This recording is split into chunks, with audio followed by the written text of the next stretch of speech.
idol, panoorin nyo ito. Tara na!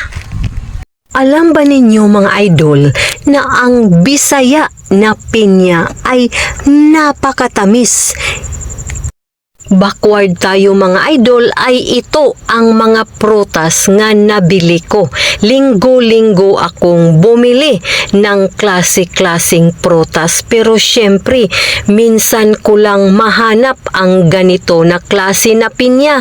Yung talagang Bisaya ba? Hindi siya masyadong juicy pero napakatamis kumpara sa yung malalaking mata na pinya. Juicy yun. Pero ako mismo ang magpanit mga idol.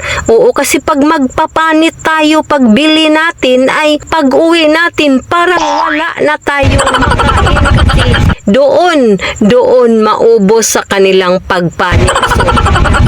So, matuto tayo paano magbalat ng pinya. Ganyan lang kadali mga idol. Pagtiyagaan lang natin, at least sigurado tayo na makuha talaga yung mata ng pinya kasi medyo katul siya kung makain natin. Oo, araw-araw kakain tayo ng prutas paggising sa umaga mga idol. Tapos na, o diba? Kainin agad natin pero huwag hurutin ang marami ha.